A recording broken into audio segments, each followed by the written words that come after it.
On the wedding day, the would-be mother-in-law brazenly demanded that my biological father, who'd been out of contact for 20 years, give a speech on stage. She pointed at my nose and lectured me. "What kind of scene are you making on such a joyous occasion? Do you want everyone to point fingers at your back and call you unfilial?" Meanwhile, my stepfather, who had worked tirelessly to raise me, sat in the audience with a desolate, bitter smile. I took off my veil and slapped my hypocritical fiancé across the face. "What wedding? We're done. Today was supposed to be my wedding day with Ethan Price. We've rehearsed tirelessly for today's wedding countless times, meticulously polishing every detail, hoping only to create a perfect memory." The wedding concerto played inside the hall as I stood outside the door in my carefully chosen white wedding dress, waiting with eager anticipation to walk down the aisle on my father's arm. Yet, as the entrance time approached, my father still hadn't appeared. Growing uneasy, I searched everywhere for that familiar figure, until finally his tall silhouette appeared beside me. My heart sank, and my expression changed. "Why is it you? Where's my father?" Rick Peterson flashed an ingratiating smile, the wrinkles at the corners of his eyes glaringly prominent. "Chloe, I am your father." Fury rose in my chest. I shook off his arm and pushed open the banquet hall doors directly. The MC was reciting his lines with deep emotion. "Ladies and gentlemen, the bride's father will personally accompany his precious daughter down the wedding aisle. Now, let's give them a warm round of applause." His smooth hosting faltered slightly when he spotted me entering alone. I swatted away Rick's attempt to grab my hand from behind and strode straight up to Ethan on the stage. I demanded coldly, "Why did you invite him?" "Ethan, we had this settled long ago." His expression flickered with guilt before morphing into displeasure and embarrassment under the guests' murmurs. He whispered placatingly, "Chloe, Uncle Rick is your biological father after all. While he's still alive, how could we let your stepfather give the speech instead?" My gaze fell on the family section, where my father sat slightly hunched among the guests. My eye stung as I hissed, "Ethan, my last name is Miller, not Peterson. What right does a man who's contributed nothing but a single cell since my birth have to stand on that stage today,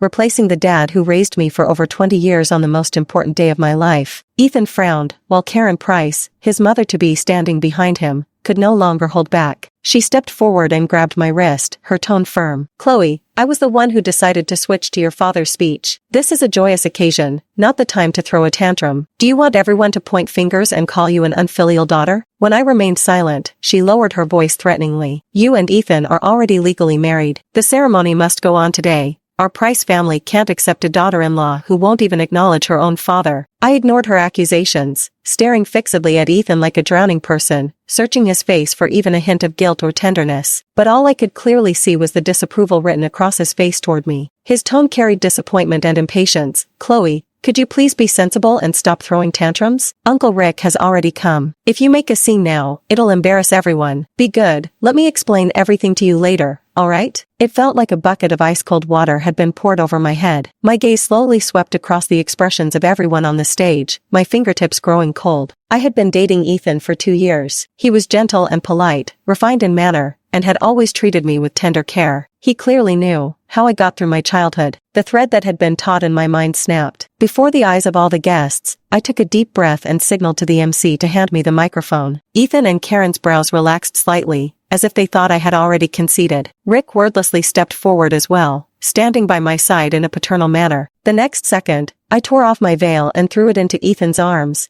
then slapped him twice across the face before declaring into the microphone with ringing clarity, "What wedding? There won't be one. I'm Chloe Miller. I bear the Miller name, not Peterson. Who gave you the nerve? If you dare replace my father at our wedding, I'll replace you first. I come from a blended family. Rick Peterson is my biological father, but he cheated and divorced when I was less than a year old. For over 20 years, there wasn't a single word from him, not even a penny in child support. When I was 4, my mother married my adoptive father David Miller, bringing me along into our new family. My father was an honest and kind-hearted man who treated me as his own child. He never held it against my mother that her health had never fully recovered after the difficult childbirth that brought me into the world, and that she remained frail and ill for years, unable to bear another child. For over a decade, our little family of 3 enjoyed peaceful and heartwarming days together. Yet, it was in the year I was admitted to a prestigious Key High School that my mother, long confined to her sickbed, ultimately passed away. Having nearly exhausted all savings on my mother's medical treatments, our family now faced the daunting burden of substantial school fees. I knelt before my mother's grave for a long time, my heart filled with both sorrow and unease. I feared that to my father, I was just an unwanted burden brought by his ex-wife. Now that the last remaining bond was gone, would he abandon me? When the funeral ended, I cautiously studied my father's hair that had turned gray overnight, following behind him without daring to make a sound. He seemed to sense my thoughts. Rough fingers hastily wiped away the crisscrossing tear stains on his face as he gave me a simple, comforting smile. Don't worry, daughter. I've checked it out. The construction site south of Denver is hiring. If I work harder this summer, I'll surely save up enough for your tuition. And he didn't fail his promise. During the 2 hottest months of summer, I worked part-time in an air-conditioned bubble tea shop while he left home before dawn and returned after dark, drenched in sweat every day. He carried only a large thermos of water, a few sandwiches, and a packet of pickled vegetables with him. His shirt, front and back, would dry and wet repeatedly under the scorching sun until white salt stains became visible. Yet he never once complained of exhaustion or uttered a word of grievance. Even if all the relatives came to the house dropping hints, some subtle, some blatant, that life would be much easier for him if he just got rid of a burden like me. But he just shook his head with a smile and said firmly, Chloe has called me dad for so many years, she's my daughter. In just 2 months, my father managed to scrape together over $5,000 for my tuition and living expenses. His honest and dutiful nature, coupled with his commitment to his wife and daughter, meant there was no lack of matchmakers lining up for him. Some widows even came forward of their own accord, offering to share their lives with him and vowing to bear him a son. But my father always said, what would happen to my daughter if I remarried? Besides, it's not fashionable nowadays to favor boys over girls. In the future, my daughter will take care of me in my old age. What do I need a son for? Leaning on his broad shoulders, he single-handedly supported my education for 10 years,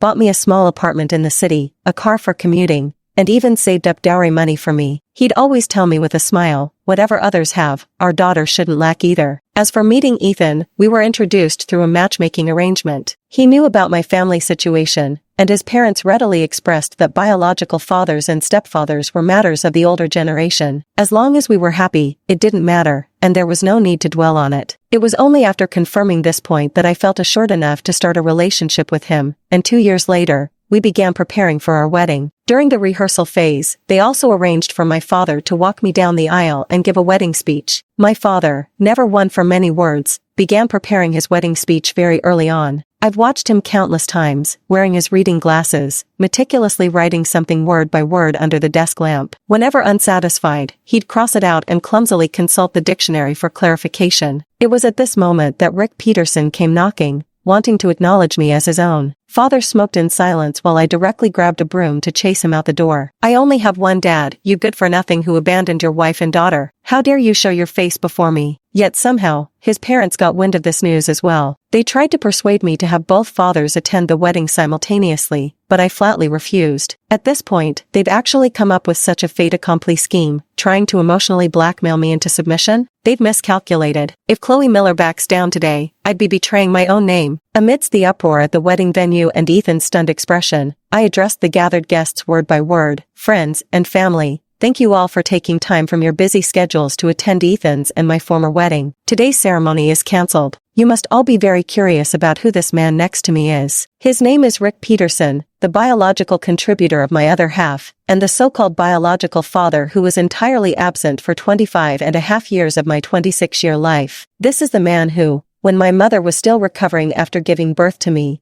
brought his mistress to our doorstep, mocked her for being a failure who couldn't bear a son, forced her to serve his lover, and left her with severe chronic illnesses. She passed away before I even reached adulthood. It's this man, when they divorced, he took every last penny from the house and abandoned my frail mother and me, not even a year old. All these years, not a word, not a trace whether he's dead or alive, not a single cent in child support. It was also this man who suddenly showed up before my wedding, demanding to acknowledge me as his daughter, putting on airs of fatherhood to guilt me into buying him a house for his retirement. Also he could enjoy his so-called family bliss. I signaled the lighting technician to cast a spotlight on Rick, whose face had turned crimson red. Mr. Peterson, where on earth did you find the audacity to repeatedly seek attention at my wedding? Did your mistress fail to bear you a son back then? Or did your family fall apart with an unfilial son, finally reminding you that there's still a biological daughter left to exploit? Anyone with a shred of conscience wouldn't disappear for over 2 decades, only to reappear at their daughter's wedding after being rejected. As for my former fiancé's family, was it that I wasn't clear enough when we were planning the wedding ceremony? or did you simply not bring your ears? What gives you the right to meddle in my family affairs and dictate who gets to speak and who sits in the audience? Not even God presumes this much. Mount Rushmore ought to carve another head just for you lot. You still dare threaten me by saying making a scene would be shameful? Who exactly are you trying to morally blackmail here? So saintly, so empathetic toward a scumbag who abandoned his wife and daughter, makes me seriously question the Price family's so-called moral upbringing. Today, the groom contributed $15,000 as wedding sponsorship, of which $5,000 was actually borrowed from me just for show. I had the chat records and transfer receipts as proof. Since everyone's gathered here today, let this serve as witness. Aunt Karen, please count out this $10,000 in front of everyone and take it with you now, so no one comes demanding it later. Furthermore, today's wedding banquet is hosted by the bride's side. All guests from the bride's family, please enjoy yourselves. As for the groom's side, all monetary gifts will be fully refunded, and I kindly request my ex-boyfriend and his relatives to leave the premises politely. Both Ethan and my would-have-been in-laws wore extremely unpleasant expressions. They attempted to rush the stage and snatch the microphone from me halfway through my speech, but my father and several male relatives on my side intercepted them. Karen trembled with rage, her bright red nails pointed accusingly at my face as she unleashed a stream of curses. Chloe, you vile bitch raised without a mother. Marrying into the Price family was a blessing you earned from good karma in your past life. I'll have Ethan divorce you immediately. Let's see who would want a divorced second-hand goods like you. I leisurely handed her the microphone, and Karen, feel free to yell. Let all the guests witness how refined the Price family's upbringing truly is. You little bitch. Her unfinished curse caught in her throat as she contorted her face, lunging to scratch me, only to yelp in pain when my discarded high heel smacked the back of her hand. I smiled faintly. Weren't you always bragging about how popular your son is? How even the Ivy League-educated daughter of your company's CEO was desperate to marry him? I've simply done your son a favor today. Shouldn't you be thanking me? By the way, where are Ethan's colleagues? Would someone kindly inform their superiors that Ethan's wedding is off? If they still want him as a son-in-law, they'd better act fast. After all, there's no shortage of women lining up to marry a Price man. Amidst the roaring mockery, Karen's face twitched, her bloodshot eyes fixed on me with such intensity she seemed on the verge of fainting. Meanwhile, Ethan, his face twisted with fury, raised his hand to strike me, only to be knocked to the ground with a single punch from my brother. In the ensuing chaos, Ethan's entire family, along with Rick, were unceremoniously driven out of the banquet hall, covered in dust and humiliation. The groom's relatives gradually dispersed as well. A disheveled Karen shot me a venomous glare before leaving with the parting words, "Don't come crawling back begging to marry into my family." Father patted my shoulder reassuringly. "Don't worry, sweetheart. None of Ethan's family have any sense. You wouldn't have a good life married into that household. Dad's got your back." The once fervent passion gradually cooled, my eyes welled up with warmth, and I couldn't help but rest my head on his shoulder as tears fell. On the third day of the wedding farce, Ethan gave me a call. "Chloe, have you realized your mistake yet? What my mom did by replacing your dad on her own wasn't appropriate, but she meant well. Look at the mess you made afterwards. You've completely embarrassed our family. My mom is really furious this time. You better hurry up and bring some health supplements or something to apologize in person and calm her down. Otherwise, she might force us to get a divorce." At that moment, I was checking travel guides, preparing to take my dad on a trip to relax in a week's time. Hearing this, I nearly laughed in exasperation. "Ethan, what kind of joke is this? The one who should be apologizing in person is your mother. Are you free tomorrow? Let's go to the city hall to finalize the divorce, and from then on, we'll each go our own way. That way, you won't be delayed in finding your rich heiress." Ethan hesitated to speak, while Karen's furious cursing faintly came through the phone. "Agree to it. Let's see if that little bitch Chloe isn't scared to death. She's ungrateful. I really don't believe she'd dare divorce you. Threatening divorce every single day. Who does she think she's scaring? Let's see if this second-hand goods can even get married again." Other relatives nearby were stirring the pot. "Exactly. And she's already making such a scene before even entering the family. If we don't discipline her and put her in her place now, she'll turn the world upside down later. Mark my words, tomorrow, she should properly kneel and apologize to you to set the damned rules straight." I gave a cold smile. "Ethan, 9 o'clock tomorrow morning at City Hall. Bring all the documents. Whoever doesn't show is a coward." The next day, Ethan appeared punctually at the entrance of City Hall. Dressed in a crisp white shirt, he raised his chin haughtily at me and said, "Chloe, I'm giving you one last chance. Come home with me, apologize properly, and try to earn my mother's forgiveness. Then we might still avoid divorce. Hurry up and bear a son later, and we'll speak as one family again. Life can still be good." I couldn't even muster the energy to roll my eyes as I turned my head toward the door and called out, "Dad." My father emerged from inside with a few towering uncles from my mother's side of the family. Ethan's face turned pale. "Uncle." My father's expression darkened as he waved his hand dismissively. I don't deserve to be called uncle by you. Go handle the divorce paperwork immediately and stop harassing her. Ethan's lips trembled, but under the intimidating stares of the three men, he ultimately backed down, not daring to utter another word,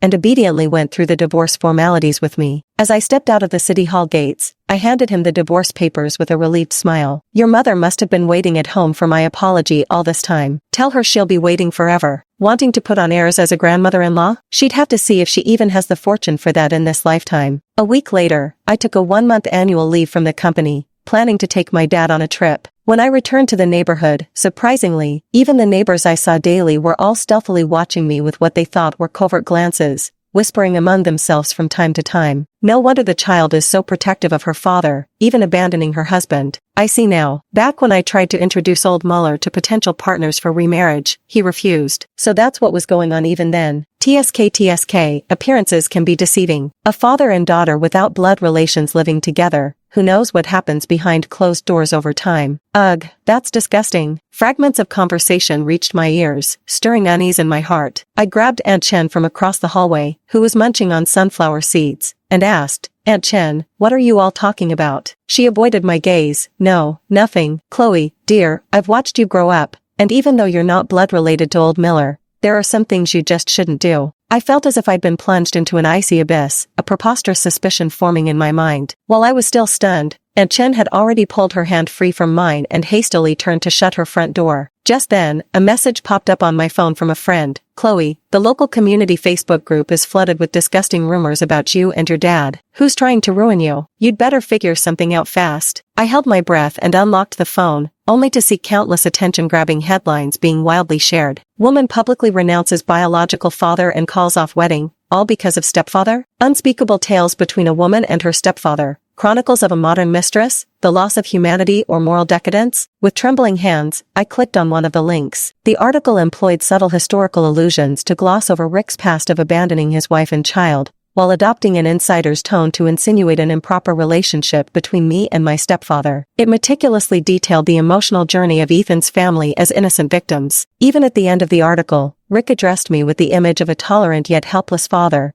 declaring that as long as I was willing to repent my ways and admit my mistakes to him, he would always acknowledge me as his unfilial daughter. I trembled with fury all over. Karen called me, triumphant to no end, saying, Chloe, I heard you actually had something going on with your own father? TSK. I told Ethan that girls from blended families are all promiscuous and loose, filthy, really, yet he still refused to believe me. Thank goodness you nobly refrained from stepping into our Price family back then, sparing our heir from your contamination. What a wretched thing you are. And in the days that followed, waves of calls from unknown numbers kept pouring in. Countless vulgar messages also flooded in. Are you out of your mind? How does it feel to share a husband with your mother? Die in shame, you bitch. All incestuous beasts should rot in hell. If I were your mother, I should have drowned you in the toilet the moment you were born. People like you breathing our air is pure blasphemy. Feeling lonely, slut? Want Big Brother to come pleasure you tonight? I'll give you way better rides than that rotting old man. Ha ha ha. My chest felt stuffed with thick cotton, making it hard to breathe. I clearly realized that vulgar rumors had been spread about me, and I was being cyberbullied. A wave of immense anger and absurdity surged through me, until, in the next instant, a dark hand snatched my phone. Dad looked at me steadily, his voice firm. Sweetheart, I've lived most of my life and weathered bigger storms than this. Your dad knows one thing. The truth can't be hidden, and lies won't last. Don't be afraid. After a brief moment of chaos, I tried my best to calm down and began preparing to fight back. During my university days, I had audited law school courses out of interest and knew that the first step in dealing with rumors was to gather solid evidence. The poster's account was an anonymous throwaway, leaving behind virtually no useful information. But it wasn't really a problem. I saved all the original post content by recording the screen and taking screenshots, specifically marking the repost count, comment numbers, and harassing calls and messages I'd received. Then I notarized everything through an online platform. The second step is to entrust a lawyer to sue the platform that published the rumors,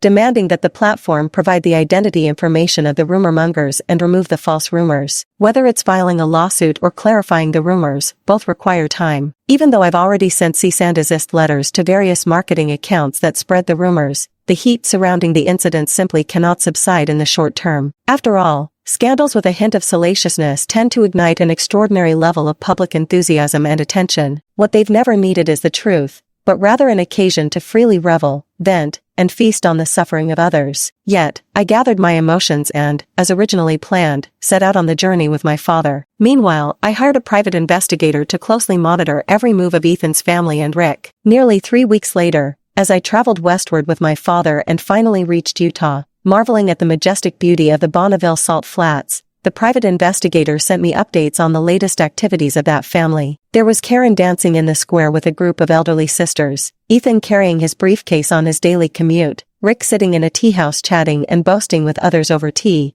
and Karen shopping alone at the market. With generous funding, even Rick's general experiences over the past 2 decades were thoroughly uncovered by private investigators.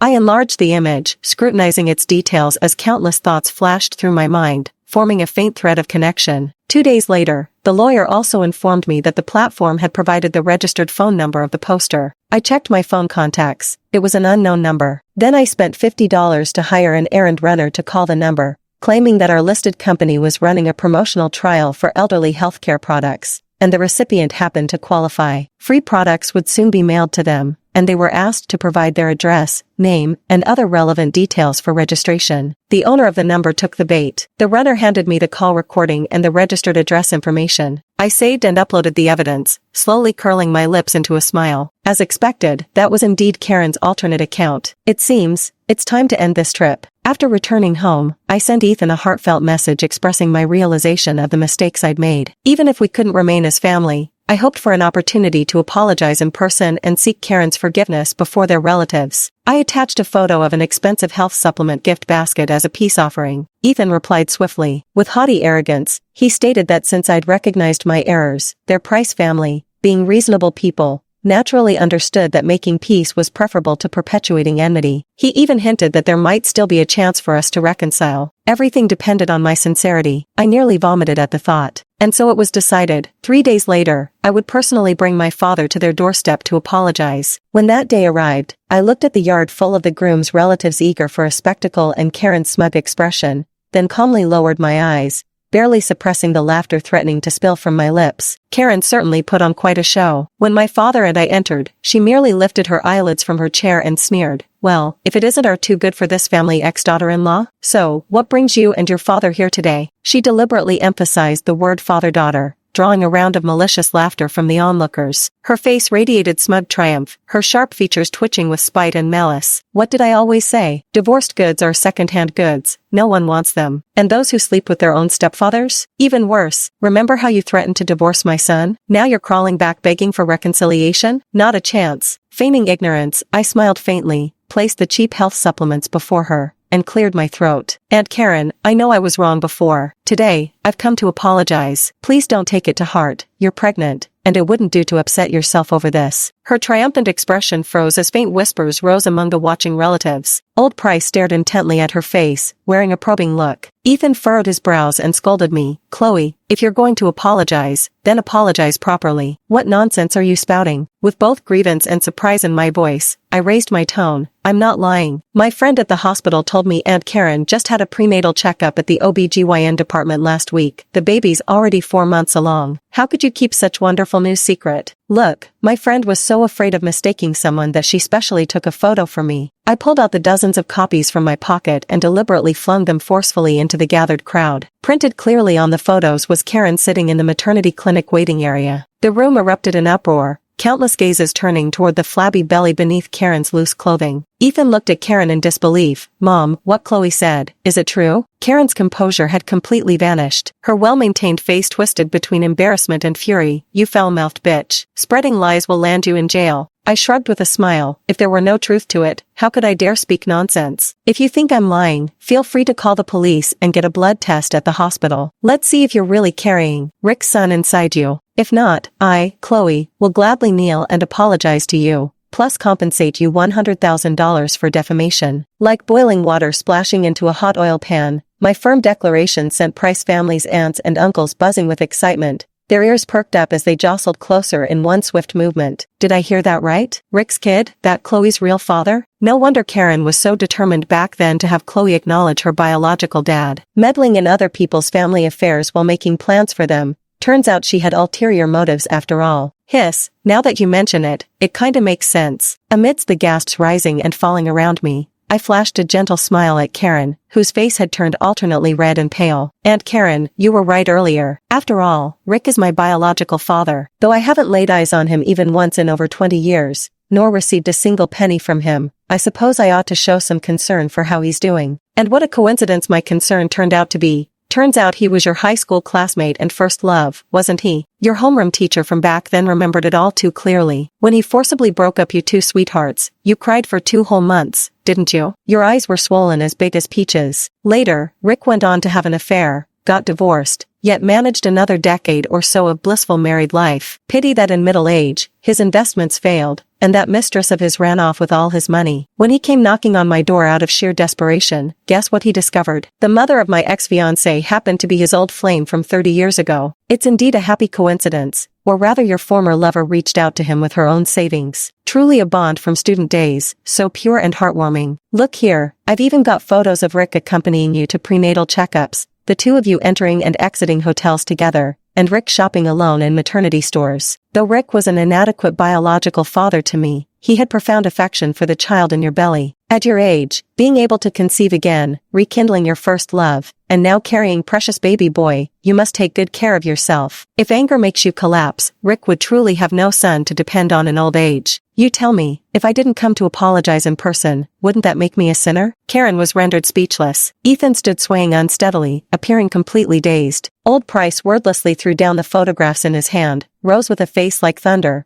grabbed Karen by the collar, dragged her to the ground, and immediately landed several heavy slaps across her face. The crowd was in complete chaos. It wasn't until Karen had been slapped 4 or 5 times that someone finally reacted, shouting loudly as they pulled old Plexer away, while several women helped Karen to her feet. Karen's face rapidly swelled beyond recognition, and she even spat out a bloody mouthful of saliva along with half a tooth. She curled up on the ground, wailing loudly, her face smeared with tears and snot. Ethan stood there with a pale face, looking at Karen as if she were a complete stranger he'd never met before. Karen met his gaze, then flinched away as if burnt by guilt, only for her expression to morph into bone-deep hatred and venom upon seeing me. I tilted my head slightly, flashing her the 911 call log on my phone. As her face abruptly paled, I silently mouthed 3 syllables, "Your WEL, come." A thoroughly unwilling Karen was eventually loaded into the ambulance. A horde of Price relatives soon swarmed toward the hospital in her wake. Upon hearing the doctor's conclusion that hospitalization for fetal preservation is necessary, the room erupted in fervent discussion. Meanwhile, Rick's furtive figure also appeared at the emergency room entrance. Just 20 minutes earlier, I'd sent him a text using a prepaid anonymous SIM card, adopting Karen's voice to say she'd accidentally distressed the pregnancy and was now hospitalized for fetal protection. True to form, he came. Rick hesitated for a moment upon seeing so many Price family members in the corridor,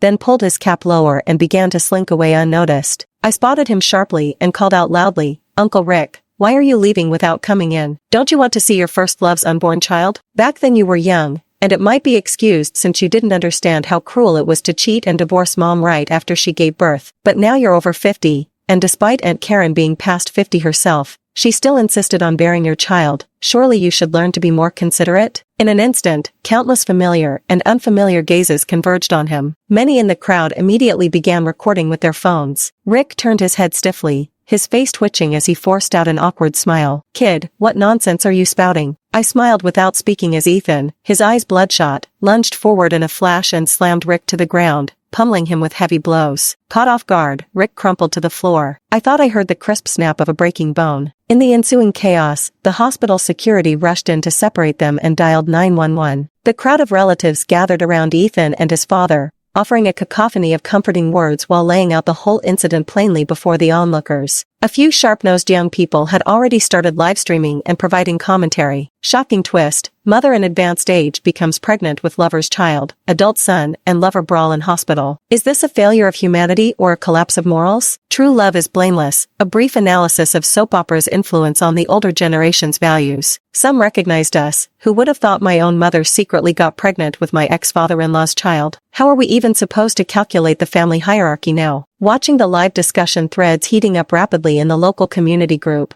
I smiled faintly and quietly left the hospital amidst Rick's hoarse screams of pain and his roars of "I'll sue you." Ethan's brutal assault on Rick was indisputable, and he was immediately detained by the police. For causing minor injuries through intentional assault, he would likely face a prison sentence of up to 3 years. Driven by social media and internet influencers, waves of people flooded to hospitals, the Price residence, Ethan's company, and even the police station for interviews and live broadcasts. Relatives of the Price family, having accepted benefits from interviewers, passionately rambled on camera, spittle flying everywhere. They even dug out Karen's diaries from her student days and carefully displayed the love tokens tucked between book pages, pushing the public frenzy to new heights. Ethan's company, unable to bear the disruption, terminated his employment. Meanwhile, the overwhelmed old Price had to pay for Rick's private hospital room, providing him with good food and drink, while holding his nose to force Karen to apologize, hoping the other party would issue a letter of understanding. Karen, who was hospitalized for pregnancy preservation, entered Rick's ward alone. The two spoke behind closed doors, unaware that some live-streaming blogger, desperate for first-hand news, had secretly installed a hidden pinhole camera in Rick's private hospital room. At midnight that night, every word and action between the two in the ward was broadcast, bringing the blogger a massive surge of views. On the screen, Karen was dressed in a hospital gown, her face having aged visibly by at least 5 years in just a few short days. Yet, she deliberately adopted the pitiable demeanor of a helpless innocent, Rick. Rick's leg was in a cast, his broken nose swathed in thick bandages as he stared wordlessly through the window. Karen grabbed his hand and pressed it directly against her belly. "Rick, feel our baby." Rick's expression softened slightly, and Karen pressed her advantage. "Rick, for the sake of our child, please forgive Ethan." He was just unable to accept it all at once. Rick snorted coldly through his nose. "Karen, are you suggesting I should just swallow this bitter pill silently? You certainly dote on the son you had with old Price." Karen frowned with worry, completely unaware how painfully awkward her attempt to mimic feminine charms appeared. "Rick, after all these years of affection between us, pushing things to extremes would truly make us enemies." She paused, a hint of coyness creeping onto her face. "This might be the perfect opportunity for me to divorce old Price. Afterward, we could be together openly." An expression of impatience and disgust flickered across Rick's face before he quickly suppressed it,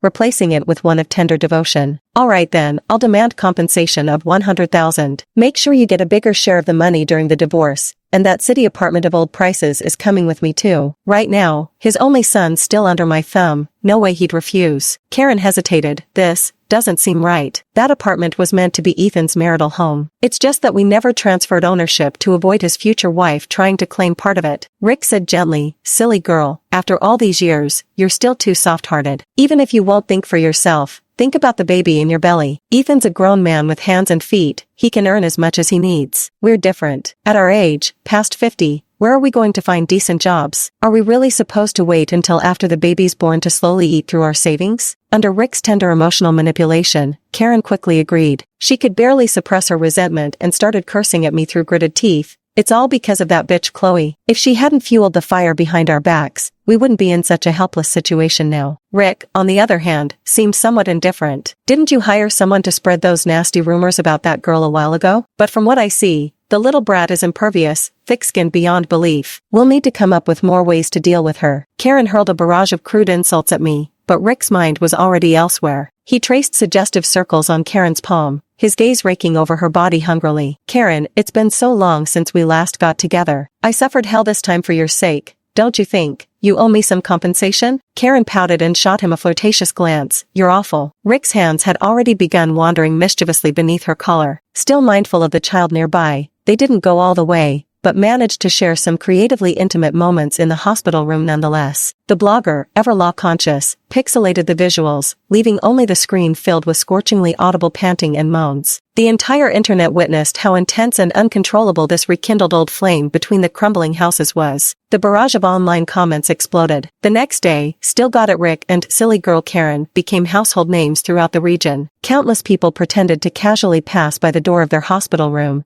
just to get a glimpse of what the scandal protagonists of our time actually looked like. Old Price had completely stopped going out. He too acquired a nickname, Husband of the Year, Most Pathetic Edition. Because of the details revealed in Rick and Karen's conversation, the rumors about me were dispelled. My father and I received countless expressions of sympathy and apologies from people. Auntie Chen, our neighbor, even grabbed my hand and cursed Karen and Rick for being so heartless, wishing them a terrible end. Many were also indignant and suggested that I file a police report to make the instigators pay the price they deserved. As I browsed through the increasingly complete chain of evidence on my computer, I smiled and reassured them. Not yet. Karen still has a protective charm tucked in her belly. Now all the buried landmines have exploded, only one remains. I will wait and see. Meanwhile, on the other side, old Price's eyes turned red with fury after seeing his bedmate's schemes. He simply threw caution to the wind, hurling the phone violently at Karen's face, telling her to either take the divorce papers and leave with nothing but the clothes on her back, or he would ruin Ethan's future and keep her tied at home to torment her to death. Anyway, that bastard child was born a bastard. Even if something were to happen and it died, it wouldn't matter to him in the slightest. Karen was terrified. A month later, amid countless insults and scorn, Karen first obtained her divorce papers, only to shamelessly marry Rick shortly after. The only thing they got out of it was $50,000 in compensation. The two were pelted with rotten eggs and spoiled vegetables by countless passers-by outside the city hall. Ethan was also released after receiving a letter of forgiveness, emaciated beyond recognition and gloomier than ever, as if he'd become a different person. Before the couple could fully indulge in their shameless married life, I anonymously sent Karen the evidence of Rick's flirtations and visits to massage parlors everywhere. It was filled with soul-crushing remarks like,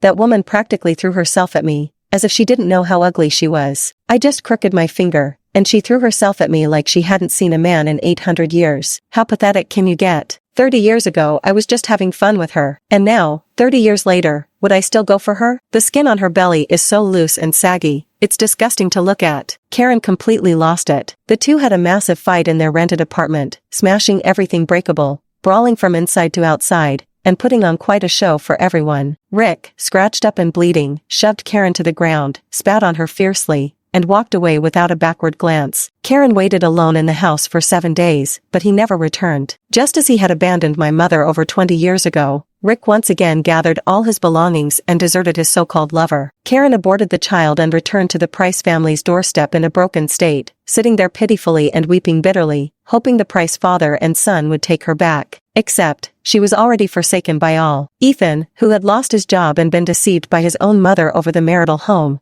now regarded her as an enemy. She goes around pretending to be pitiful, but everyone sees through her facade now, and no one feels sorry for her anymore. Both she and the Price family have become complete laughingstocks. With the pre-secured evidence and the recorded conversation between the two, I formally reported the case to the police and filed a civil lawsuit, demanding Karen to publicly apologize through newspaper announcements and video recordings, along with paying $30,000 in compensation for economic losses. Since the evidence was irrefutable and the number of shares and clicks far exceeded the legal threshold, meeting the serious circumstances standard under criminal law, Karen was found guilty of defamation and reputation damage, and the police officially opened the case. She faces imprisonment of up to 3 years, detention, control, or deprivation of political rights. Seeing her entangled in a lawsuit, the Prices avoided her like the plague. Karen was sentenced to 1.5 years in prison, while I quit my job with my savings, sold my house, and moved my father to settle in a southern city with a pleasant climate. I became a freelancer, setting aside 2 months each year to travel with my father. News about the Price family still reached my ears through old friends. Because of the scandal, Ethan's reputation in town was completely ruined. He couldn't find decent work, and no respectable family would let their daughter marry him. Dragging on until his 30s, he ended up marrying an out-of-town divorcee who constantly had to bail out her worthless younger brother,